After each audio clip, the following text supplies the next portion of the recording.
Alright, so Columbina looks insanely valuable and versatile for free to play, giving you access to 3 new reactions for the price of a single 5-star. While that's absolutely true, meta-wise it's actually a completely different story, especially if you don't own any other Nodkrai 5-star units.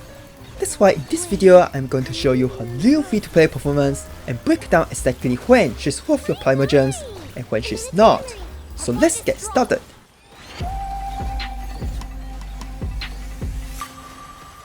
Alright, just before we continue, a quick shout out to today's sponsor, RushBuy.gg, a trustworthy platform that offers instant delivery and more affordable Primogems compared to the in-game store. On top of that, there's currently a mega sale going on, which gives you bonus Primogems on top of better price. Take this deal for example, with my discount code right here. Not only is it $15 cheaper than the in-game store, but also you get a $15 bonus pack for literally free. That's kind of insane value, isn't it? So let me quickly demonstrate how it works, because it's actually very simple. First, register a free RushBuy account and choose whatever deal you want. Then you enter your UID and server, enter my discount code for better price, and check out using your preferred payment method. And that's all you need to do, and the items will arrive within minutes. And since they are sponsoring today's video, RushBuy.gg is giving away 10 Welkin moons for you guys, free to enter. All you have to do is simply register a free account on the platform, then comment your RushBuy ID, game UID, and server, and you might just win yourself a free Welkin moon. The winners will be announced in 1 week, and you should receive it within a few days. So honestly, don't miss this chance, and check out RushBuy.gg if you still need extra Primogems. Alright, so let's start with my build for C0R0 Columbina, using what I think is her best free-to-play weapon, the R5 Prototype Ember. Honestly, in my opinion, this could be even better than her signature weapon, because most of our best teams actually don't have a dedicated healer. So as far as supportability goes, Prototype is the best choice. That being said, damage-wise this weapon is just absolutely ridiculous, doing about 45% more damage than Prototype. Seriously. So yeah, now you can see why those YouTubers with early access never really dare to show her performance without her signature weapon, right? Now as for the artifact set, the best one is naturally the newest edition, albeit of Morning Star and Moon. But since it's literally day 1, I can't possibly have a good set yet, which is why I'm running 2 EM plus 2 HP for this showcase. Now obviously this setup is pretty far behind her best set, and since there's also no way to max out her talents right now, the damage we are seeing in this video is about 30% weaker than what she can actually do, based on my calculations, so please keep this in mind. On the other hand, you can also run Silken Moon Serenade, if no one else can carry it in your Nodkrai teams. Yeah, she sacrifices a bit of her own damage, but compared to what your DPS gets in return, it's absolutely worth it.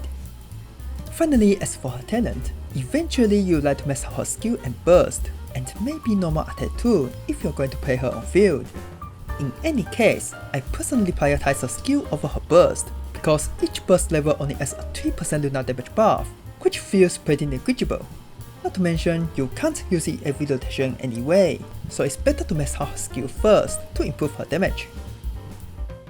Alright, so when it comes to her mechanics, she's easily one of the most unique characters in this game, since she can actually change her damage element to match her teammates.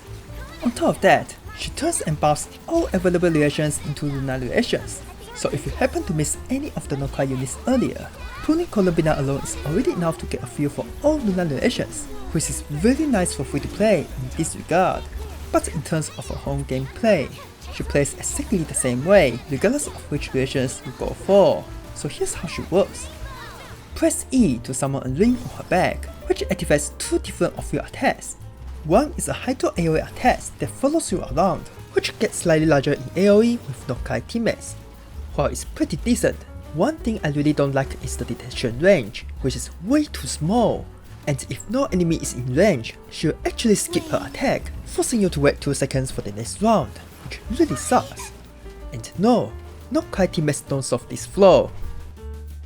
Anyway, her other off-field attack is a lunar attack, which has to be charged by triggering lunar reactions, and depending on which reaction you trigger the most, she'll match her lunar attack to that reaction. That's how she works for 3 different elements. Now on the other hand, press Q to create a domain that boosts lunar reaction damage, and provides some unique buffs for each lunar reactions. Feels familiar, right? It's literally the same as Nahida, but for lunar relations. Anyway, in practice, these specific buffs are basically just more damage, except for Lunar-Bloom, which actually changes how it works by doubling the bullets, which is pretty crucial when paired with Nefer and Naoma. Honestly, this is the only team where it's actually worth trading her damage for ER, just to burst every rotation. Anyway, that's basically everything you have to know about Columbina's kit. The rest are just passives that work on their own, so no need to worry. Alright, so when it comes to her team building, the best part is that unlike other Nodkrai units, Columbina actually was fine without full moon sign. The only thing she loses is a slightly smaller AoE on her off-field Hydro attack, which honestly doesn't matter much. So feel free to run her as a Hydro sub DPS in whatever team you want, which is a lot of combinations as you can see here. However, that being said, even though her kits are fully functional, her damage really takes a big hit as she loses the passive lunar damage buff for non-Nodkrai units, misses out on Silken Moon's buff, and can't equip her best in slot artifact. So overall she deals about 40% less damage, and that's the price you have to pay for running her with other units and teams, which is really unfortunate. But honestly, don't let that hold you back, because her damage already isn't that great without Signature and Constellations.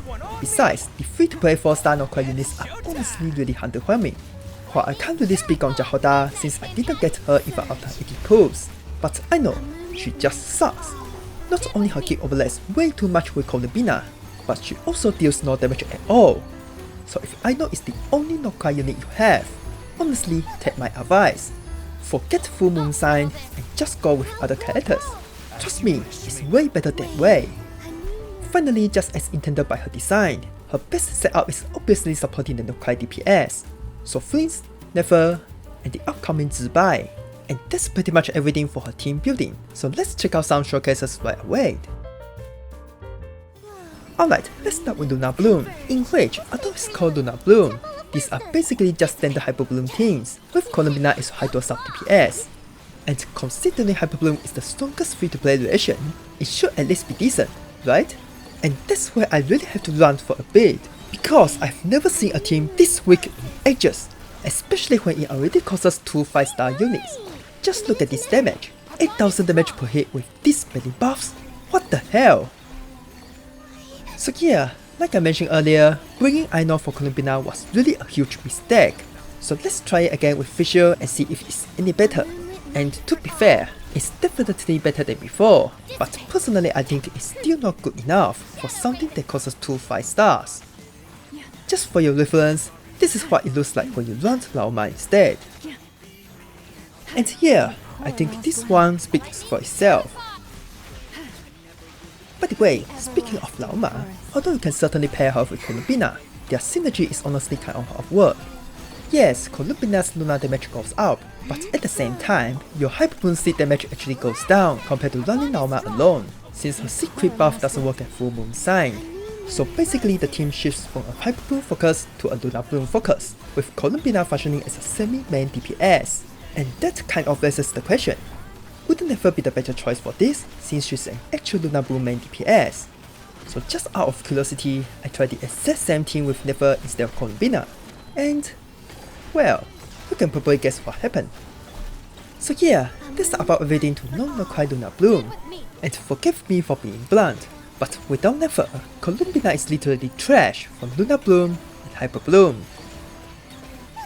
Alright, now moving on to Lunar-Charged. There are honestly a lot of good options here, thanks to how many good Hydro and Electro units we have, especially the 4 stars. So let's start with the most budget friendly team, using our newly buffed Fisher and Sucrose, plus the free 4-star Nodkrai, Ainur. And unlike Lunar-Bloom, this one is actually playable to a certain degree, especially against group of enemies like the current Abyss. By the way, if you happen to have Jahoda, she can replace Sucrose to complete the Full Moon Sign, which allows you to swap out Ainur for any damage dealer. That's obviously a massive upgrade, which sadly I can't show you its actual performance since I don't have her. And if you don't have her either, please don't try out Ainur like me in this footage. Not only it actually ends up being weaker than before, but also Columbina has trouble recharging her burst. That said, even if you have Jahoda, Columbina is not really the strongest option for each individual DPS. Even that works way better with Felina than with Columbina, Ryza is much better off running Overlord with Yansa and Chevrolet, and Colin has so many options that Lunar-Charged isn't her only viable choice, just to name a few. So yeah, once again, meta-wise, Columbina struggles to justify herself here, even though she enables Lunar-Charged for us. Next is our Lunar-Crystallize, and since it's a brand new version, let's quickly go over how it works as we watch the showcase. So long story short, each time you trigger Lunar-Crystallize, it summons a maximum of 3 totems. And for every 3 Lunar-Crystallize triggers, these totems attack once. So basically, the more Lunar-Crystallize you trigger, the higher the attack frequency, the more damage they deal. Quite simple, right? But since there's no one who can directly deal Lunar-Crystallize damage, the only way to improve it is by bringing Hydro and Geo sub DPS for more crystallization. That said, there aren't many Geo units in this game, and the most recent DPS is Navia, who is already 2 years old, so don't expect too much for them. That said, for Geo DPS units themselves, this is definitely an improvement. Not only is the damage better thanks to the total attacks, but the AoE is also much better thanks to Columbina. So if you're a fan of Geo, it's honestly okay to pull Columbina. And this is likely the only case where she truly works, improving all the DPS units. Finally, it goes without saying that Columbina is designed to support Nodkrai DPS, so I'm going to show them here just before going into the conclusion. That said, the only team I can actually show is Lunar-Bloom with Nefer and Laoma, since I don't have links in Nefer and RushBuy isn't out yet, which is unfortunate. But in any case, the first thing I noticed about this team is that if you have Laoma, it's actually better to trade Columbina's off-field damage for her own burst, as it adds 3 additional bullets for Laoma to hold E, which increases the number of times her buff works, so that it's enough to cover both Nefer and Columbina's lunar attacks. Otherwise, Columbina is going to exhaust Laoma's buff, leaving very little for Nefer, so be careful. That said, remember that this is only needed if you have Laoma, otherwise those extra bullets for Columbina don't do anything at all. And that also means for Columbina to really show her value in Lunar-Bloom, Laoma is 100% a must, otherwise half of her supportability becomes useless. So honestly, in my opinion, Laoma is way more crucial than Columbina in Lunar-Bloom. Alright, so now assuming you have Laoma and Nefer, honestly the biggest improvement is how much easier and consistent the team is to play now, thanks to Columbina's very powerful Hydro application. Besides, in terms of buffs and damage, Columbina is actually better than C0R0 Nilo, even though she's not maxed out yet. So if you're still running Ino or basically any other Hydro applicator for Nefer, you definitely want to go putting Columbina. By the way, if you really do have Nilo with Signature, you can actually run them both together for even better results, and I personally believe this is the best team for Nefer's Lunar-Bloom. So yeah, just as expected, Columbina is a very strong and crucial support for Nodkrai teams, and I'm pretty sure this also applies to Fins and RushBuy. So if you play any of them, you definitely want to get pulling Columbina. So, is Columbina worth pulling for free to play? Well, honestly, it really depends on what you already have and what you are aiming for. From a strict meta perspective, if you don't have any of the 5-star Nodkrai DPS, I would say she's absolutely not worth pulling. Free-to-play Columbina is just bad outside of Nodkrai, and no offense, it's simply how her kit works.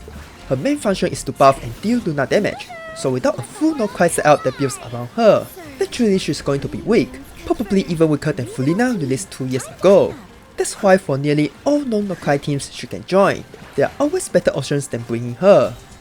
Of course, maybe I'm judging her too early since she isn't fully built yet, but just speaking from my past experience, meta supports don't really need max talent to feel strong, and I just don't see that with Columbina at all, at least outside of Nodkrai.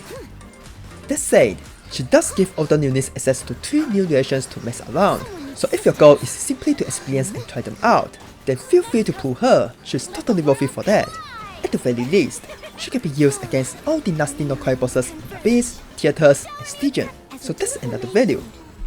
Finally, if you do have Nodkrai DPS, then naturally there's no reason to skip her at all, as you won't find a better Lunar support anytime soon. Besides, she may be underwhelming outside of Nodkrai, but within it, she's extremely good and almost mandatory. That's what she's designed for, after all. Anyway, that's my honest thoughts of free-to-play Columbina, so if you found this helpful, make sure to like, subscribe, and drop a comment down below. Oh yeah, and don't forget to enter the Welkin Moon giveaway. you might just be the lucky one. Who knows? Thanks for watching, and I'll be seeing you in the next one.